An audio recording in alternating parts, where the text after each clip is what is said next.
জাতীয় নির্বাচনের নির্দিষ্ট তারিখ ঘোষণার দাবি জানিয়েছেন জাতীয় নাগরিক জোটের নেতারা।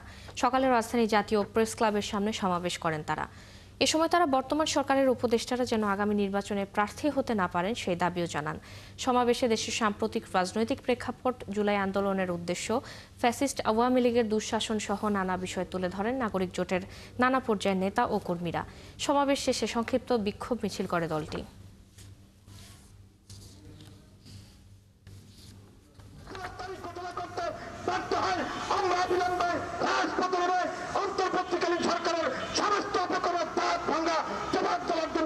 আমার উপদেষ্টাদেরকে আমার বলতে ইচ্ছা, আপনাদের শেখ হাসিনা হওয়ার শখ জাগছে, আপনারা শেখ হাসিনা হতে চান।